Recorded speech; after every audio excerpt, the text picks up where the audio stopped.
ගසක් දිහා බැලුවහම ඒ ගසේ මුල් පොළවට සම්බන්ධ වෙලා තියෙන්නේ. ඒ මුල් වලට සම්බන්ධ වීමත් එක්කම තියෙන ශක්තිමත් භාවය. මොනතරම් ඡණ්ඩ මාරුතයක් හැමුවත් ගහ වැටෙන්නේ නැහැ. වැටෙන ගස් තියෙනවා. ඒකට හේතුවක් තියෙනවා. මුල් කඳ මේ දේ හරියට ශක්තිමත් වුණේ නැත්නම් හුළඟට ඔරොත්තු දෙන්නේ නැහැ.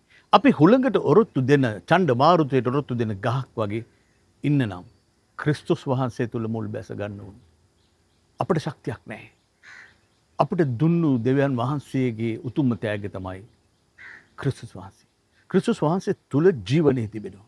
ක්‍රිස්තුස් වහන්සේ තුල ප්‍රේමය තියෙනවා. ක්‍රිස්තුස් වහන්සේ තුල ආදරය තියෙනවා. ක්‍රිස්තුස් වහන්සේ තුල ස්ථිරභාවය තියෙනවා. ඉතින් මේ යාඥාව මුල් කරගෙන ශක්තිමත් වෙලා ක්‍රිස්තුන් වහන්සේ තුල ජීවිතයක් ගත කරන අපිට ශක්තිය ආදරය ලැබෙනවාමයි.